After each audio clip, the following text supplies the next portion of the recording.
30 दिसंबर साल 2000 जब पूरी दुनिया नए साल का जश्न मनाने की तैयारी कर रही थी, तब उसी रात जापान के टोक्यो शहर के एक शांत से इलाके में एक ऐसा खौफनाक अपराध हुआ जिसने पूरे देश को हिलाकर रख दिया था। एक ही रात में पूरे परिवार के चारों सदस्यों की बेरहमी से हत्या कर दी गई। लेकिन इस कहानी का सबसे डरावना हिस्सा हत्या नहीं था, बल्कि वो हत्यारा था जो हत्या करने के बाद भी घर से भागा नहीं, बल्कि घंटों तक उसी घर में रुका रहा। उसने खाना खाया, बाथरूम इस्तेमाल किया, घर में इधर उधर घूमता रहा और जाते जाते अपने पीछे इतने सबूत छोड़ गया कि पुलिस को पूरा यकीन था कि वो उस किलर को जल्दी ही पकड़ लेंगे। लेकिन ऐसा कुछ भी नहीं हुआ। आज इस घटना को पूरे 25 साल बीत चुके हैं, फिर भी टोक्यो पुलिस उस हत्यारे का नाम तक नहीं जानती और यहीं से ये केस दुनिया के सबसे रहस्यमयी मर्डर मिस्ट्रीज में शामिल हो जाता है।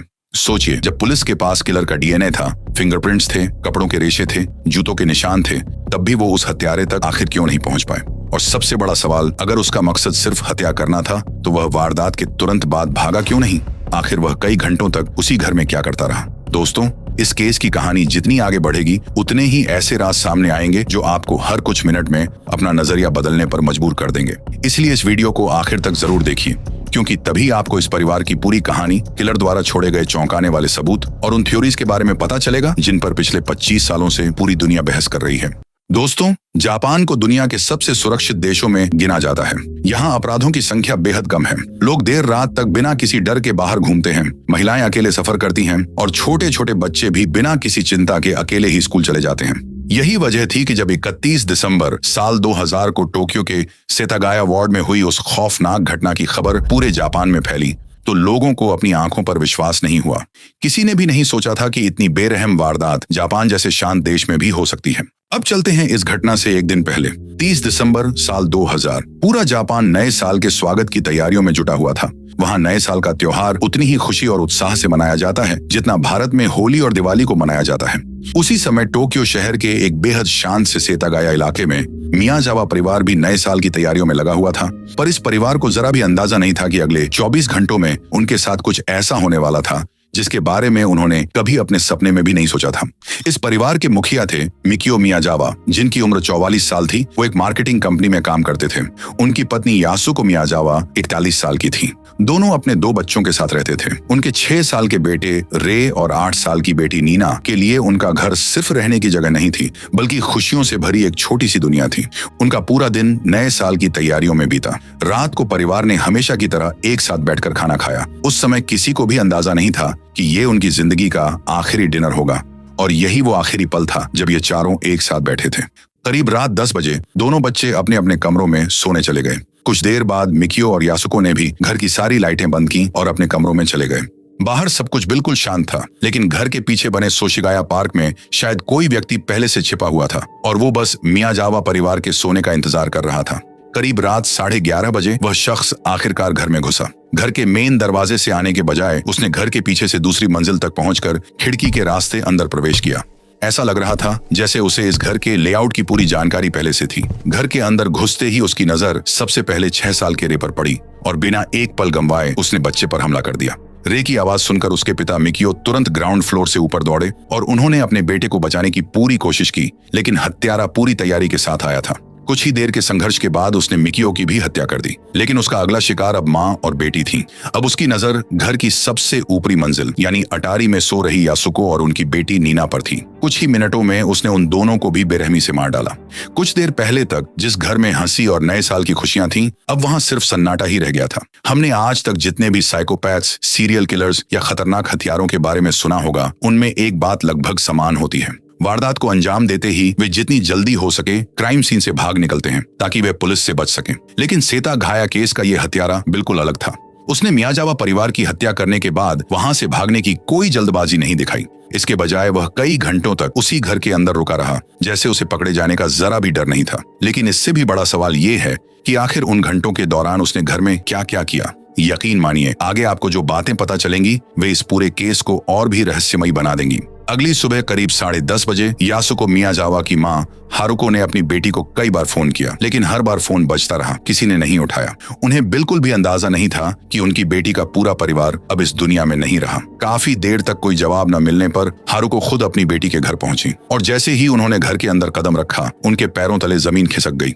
उनकी बेटी, दामाद, नाती और नातिन चारों घर के अलग अलग हिस्सों में जमीन पर गिरे पड़े थे। उनमें से किसी की भी सांसें नहीं चल रही थीं। घबराई हुई हारुको ने तुरंत पुलिस को फोन किया और पूरी घटना की जानकारी दी। कुछ देर बाद ही टोक्यो पुलिस मौके पर पहुंची और जब अधिकारियों ने घर के अंदर का मंजर देखा तो वे भी सन्न रह गए। अपने करियर में शायद ही उन्होंने कभी इतना भयावह अपराध देखा था। शुरुआती जांच में पुलिस के मन में सबसे पहला सवाल यही था, क्या इस परिवार की किसी से दुश्मनी थी? लेकिन जब उन्होंने मिकियो और यासुको के बारे में जानकारी जुटाई तो पता चला कि दोनों बहुत अच्छे स्वभाव के थे। वे अपनी सामान्य जिंदगी जीते थे और किसी विवाद में पड़ने से हमेशा दूर रहते थे।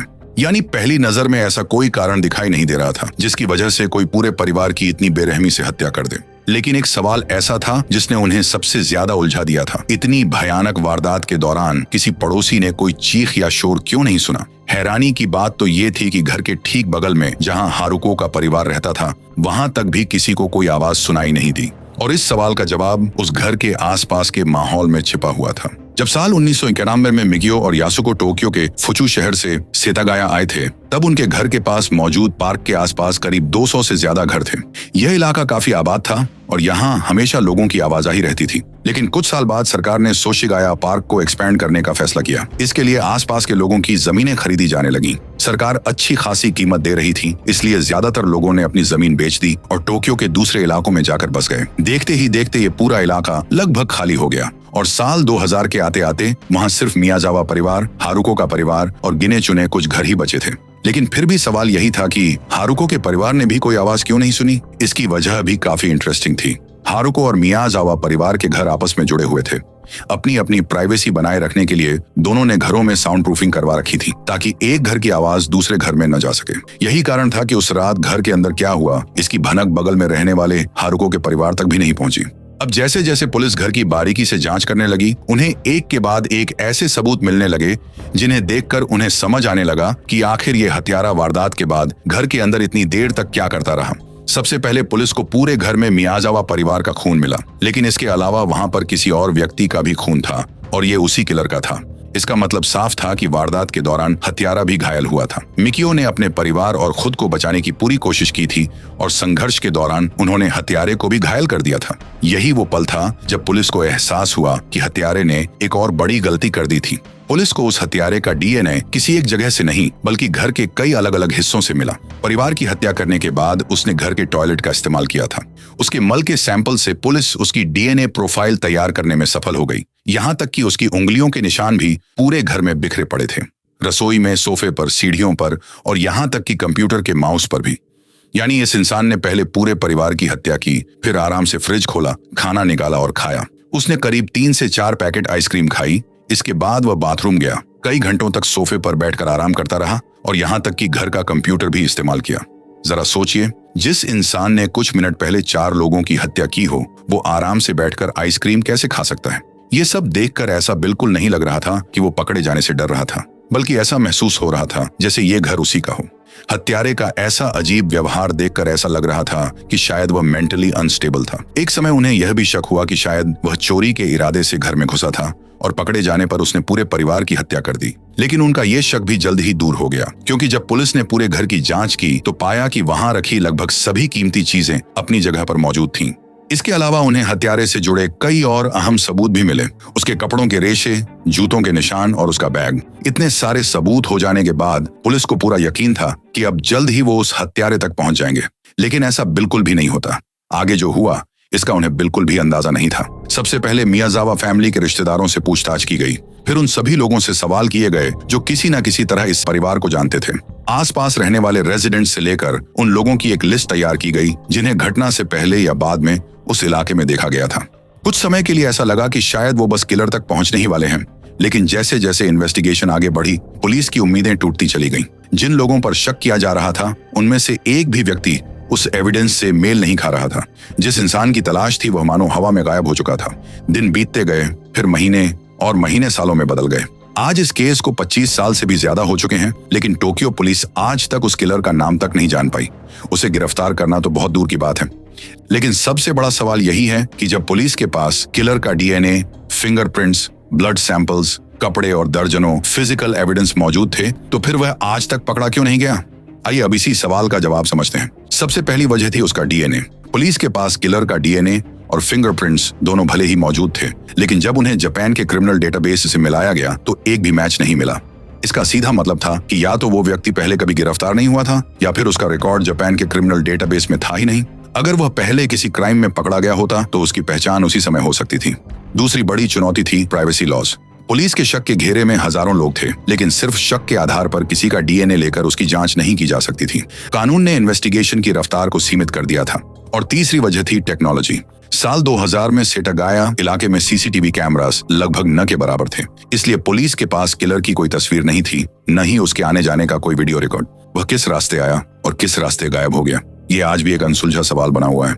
अब दोस्तों, जब इतने सारे सबूत मिलने के बावजूद भी पुलिस हत्यारे तक नहीं पहुंच पाई तो जांच का रुख अलग अलग थ्योरीज की तरफ मुड़ने लगा। पुलिस ने सबूतों के आधार पर कई संभावनाओं पर काम किया। उनमें से एक सबसे चर्चित थ्योरी ये थी कि वो हत्यारा शायद अमेरिकी सेना का कोई जवान था जो सेतागाया से करीब 21 किलोमीटर दूर स्थित योकोटा एयरबेस पर तैनात था। वारदात को अंजाम देने के बाद वह चुपचाप उसी एयरबेस के जरिए अमेरिका लौट गया और किसी को इसकी भनक तक नहीं लगी, क्योंकि घटना के बाद पुलिस ने जापान के लगभग सभी एयरपोर्ट और बंदरगाहों के इमिग्रेशन रिकॉर्ड खंगाले थे, लेकिन उन्हें कोई भी ऐसा संदिग्ध व्यक्ति नहीं मिला जिस पर शक किया जा सके। लेकिन सवाल ये है कि पुलिस को आखिर ऐसा क्यों लगा कि हत्यारा जापान का नहीं बल्कि अमेरिका या किसी दूसरे देश का नागरिक हो सकता है। इसके पीछे कई अहम वजहें थीं। पुलिस को घटना स्थल से हत्यारे का एक बैग मिला था जिसे वह वहीं छोड़ गया था। जब उसकी जांच की गई तो बैग की जेब में रेत के कुछ कण मिले। फोरेंसिक जांच में दावा किया गया कि ये रेत जापान की नहीं थी बल्कि अमेरिका के कैलिफोर्निया के रेगिस्तानी इलाके की रेत से काफी मिलती जुलती थी।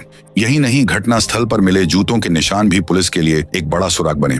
ये निशान ब्रिटिश ब्रांड स्लजिंगर के जूतों के थे और उनका साइज 10.5 था। उस समय ये मॉडल जापान में बेचा ही नहीं जाता था। उस दौर में यह जूता मुख्य रूप से साउथ कोरिया में ही बेचा जाता था। इसी वजह से उन्हें ऐसा भी लग रहा था कि ये हत्यारा साउथ कोरिया से भी हो सकता था। इसके अलावा डीएनए एनालिसिस से ये भी संकेत मिले कि संदिग्ध का जेनेटिक बैकग्राउंड मिला जुला था। उसकी मां की तरफ का जेनेटिक ओरिजिन सदर्न यूरोप का था, जिसमें इटली, स्पेन या ग्रीस जैसे देश शामिल हैं। वहीं उसके पिता की तरफ का जेनेटिक ओरिजिन ईस्ट एशिया से जुड़ा हो सकता था, जिसमें जापान, साउथ कोरिया या चीन जैसे देश आते हैं। यानी हर नया सबूत हत्यारे तक पहुंचाने के बजाय इस केस को और भी उलझाता चला गया। कोई सुराग अमेरिका की ओर इशारा कर रहा था तो कोई साउथ कोरिया की तरफ, लेकिन इनमें से कोई भी सुराग पुलिस को उस असली हत्यारे तक नहीं पहुंचा सका। समय के साथ इस केस को लेकर कई थ्योरीज सामने आने लगी। कुछ लोगों का मानना है कि हत्यारा इतना शातिर था कि उसने जानबूझकर अलग अलग देशों से जुड़े सुराग छोड़े ताकि पुलिस की जांच गलत दिशा में चली जाए। वहीं कई लोगों का मानना है कि वह कोई प्रोफेशनल अपराधी नहीं था, बल्कि उसकी मानसिक स्थिति बिल्कुल भी ठीक नहीं थी। वो कोई नौसिखिया रहा होगा और शायद ये उसकी जिंदगी का पहला क्राइम था। एक और थ्योरी भी काफी चर्चा में रही। कहा जाता है कि घटना से कुछ दिन पहले मिकियोका पार्क में स्केटबोर्ड चलाने वाले कुछ लड़कों से झगड़ा हुआ था। वे अक्सर काफी शोर मचाते थे, जिससे मिकियो परेशान रहते थे। शायद उन्हीं में से किसी ने बदला लेने के इरादे से इस वारदात को अंजाम दिया। लेकिन याद रखिए, ये सभी सिर्फ थ्योरीज हैं। आज तक इस बात का कोई पक्का सबूत नहीं मिला कि असली हत्यारा कौन था, वह किस देश का था और उसने ये खौफनाक अपराध क्यों किया। आज भी वह शख्स शायद कहीं खुली हवा में सांस ले रहा है, जबकि मियाजावा परिवार को अब तक इंसाफ नहीं मिल सका है। सबसे दुखद बात यह है कि जिस घर में यह वारदात हुई थी वह आज भी लगभग उसी हालत में सुरक्षित रखा गया है, ताकि अगर भविष्य में कोई नया सुराग मिले तो जांच फिर से आगे बढ़ाई जा सके। हर साल 30 दिसंबर को टोक्यो पुलिस के अधिकारी वहां पहुंचकर मियाजावा परिवार को श्रद्धांजलि देते हैं और इस केस में ऐसी जानकारी देने वाले के लिए जिससे हत्यारे तक पहुंचा जा सके 2 करोड़ येन तक का इनाम घोषित किया जा चुका है। तो अब सवाल आपसे है, आपके हिसाब से आखिर इस केस में क्या हुआ था? क्या पुलिस से जांच के दौरान कोई बड़ी चूक हुई जिसकी वजह से हत्यारा आज तक नहीं पकड़ा जा सका, या फिर वो इतना ज्यादा चालाक था कि वारदात के बाद अपनी पहचान पूरी तरह मिटाकर हमेशा के लिए कहीं गायब हो गया? अपनी राय हमें कमेंट में जरूर बताइए। अगर आपने इस वीडियो को शुरू से आखिर तक देखा है तो कमेंट में जस्टिस फॉर मियाजावा फैमिली जरूर लिखिए। हम फिर मिलेंगे एक और ऐसी ही सच्ची कहानी के साथ जिस पर यकीन करना आसान नहीं होगा।